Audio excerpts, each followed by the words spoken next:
All right, here we're going to walk through our notebook and the notes that you need to be taking for section 6.2.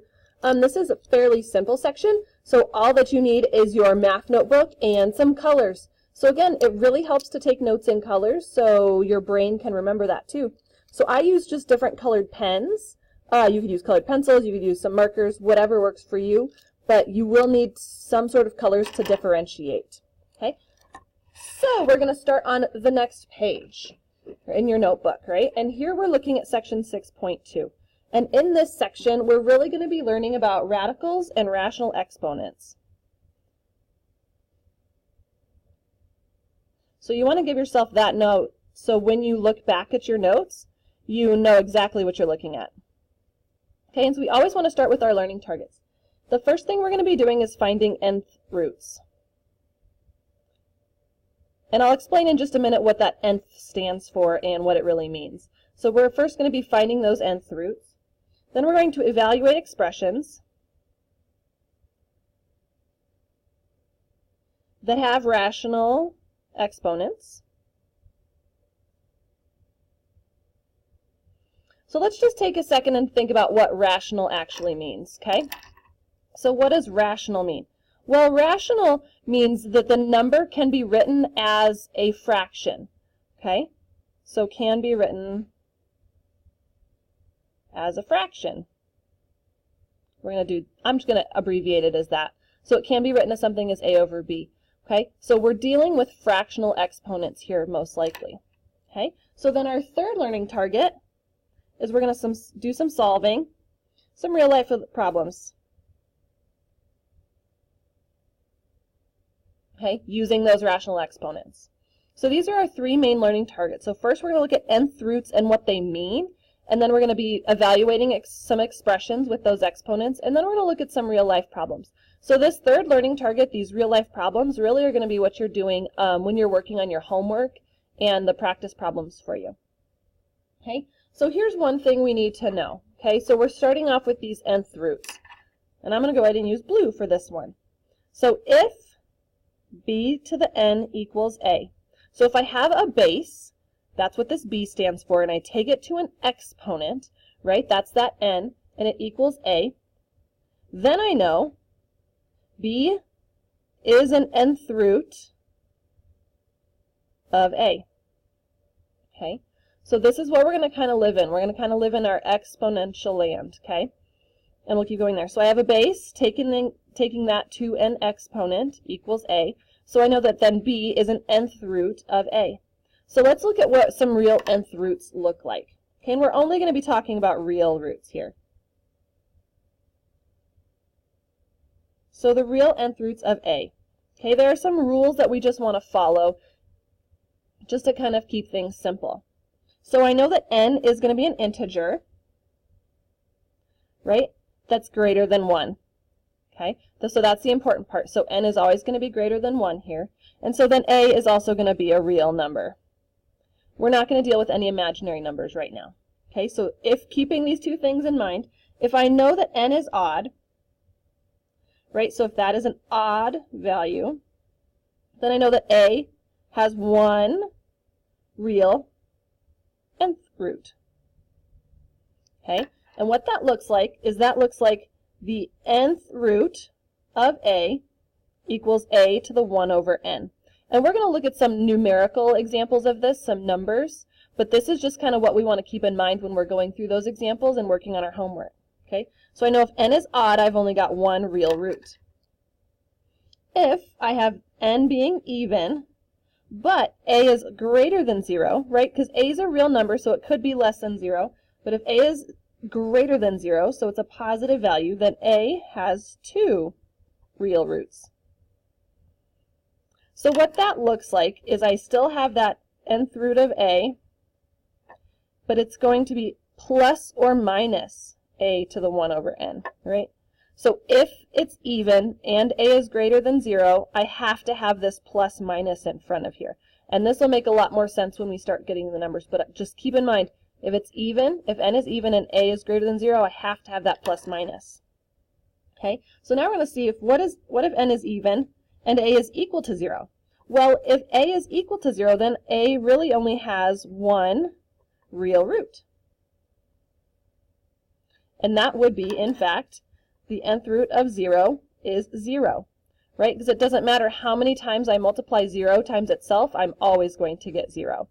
So that's what that's telling me. Okay, so then our final thing is if n is even and a is less than 0, then I have 0 real roots.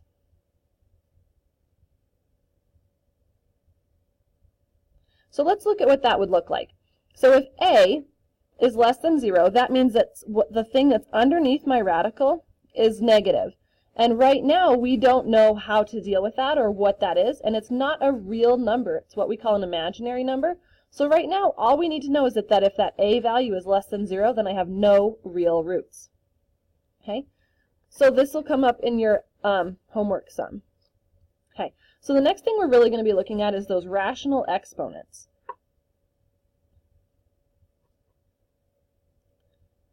All right, we said that a rational exponent is really that fraction. So here's kind of just how we want to keep these things in mind and remember them.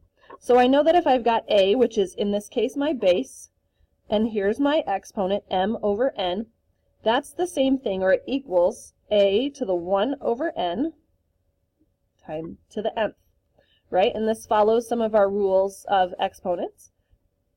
So I've just kind of split that up. That also equals the nth root of a to the m. Okay? So I can always remember this. So my big example, how I always want to remember this, is it always helps me to write a number down.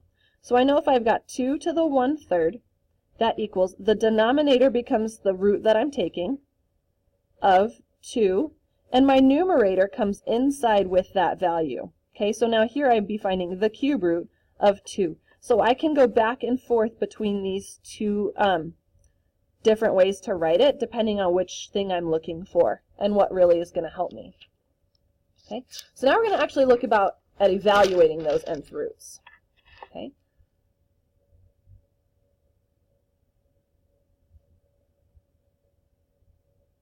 So we're going to be evaluating some of these nth roots. So here's where some colors are really going to come into play. Because we talked about a cube root, but what does that cube root actually really mean? So here I've got the cube root of, and I'm going to go ahead and use my light blue, a -8. Okay? So what this is actually asking me, and this is where people really tend to struggle, the question this asks is, what can I multiply by itself? That itself is the very important part. 3 times, right? That's where that 3 comes into play to get that -8 value. So what can I multiply this number of times by itself to get this value that's on the inside? That's really what we're looking at with these nth roots. So for this example, I would know that -2 times -2 times -2 gets me 8, and there's 3 of those. So I could rewrite it as the cube root of -2, -2, -2.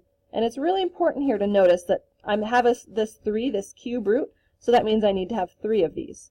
So that tells me that my final answer would be -2. Okay, so let's look at another little example here. So if I've got 16 to the 1/4, this also tells me, right, remember from our last page that the denominator tells me what value goes out here. So the 4th root of 16 tells me what can I multiply by itself 4 times to get to 16. So I'm still looking at the 4th root of 2 times 2 times 2 times 2. Because I know 2 times 2 is 4, times 2 is 8, times 2 is 16. So my final answer here would be 2. Okay, so one more little example that we're going to look at here. So I've got 27 to the 4/3. So let's rewrite that in radical form, right? So the denominator becomes the root that we're looking at of 27 to the 4th. Okay, this can also be the cube root of 27 right there, then raised to the 4th. So this tells me, this 3, remember, what can I multiply by itself 3 times to get this 27? So I know that I would have the cube root of 3 times 3 times 3, right? Because 3 times 3 is 9, times 3 is 27. and I can't forget to the fourth. So this would then equal 3 to the fourth, which would then equal 81. So this is how we can use these properties and these rules to actually evaluate and simplify as far as we can. Okay, so now this is actually all the notes that we're taking for this section. So now that you have kind of the basics and your reference guide, now I want you to take these notes and use them to help you figure out the different homework problems that you're going to be working on. And don't forget that third learning target was those real life problems. Those are the word problems that you're going to be dealing with, taking this information and applying it. So go ahead and open up your homework and start working on those problems.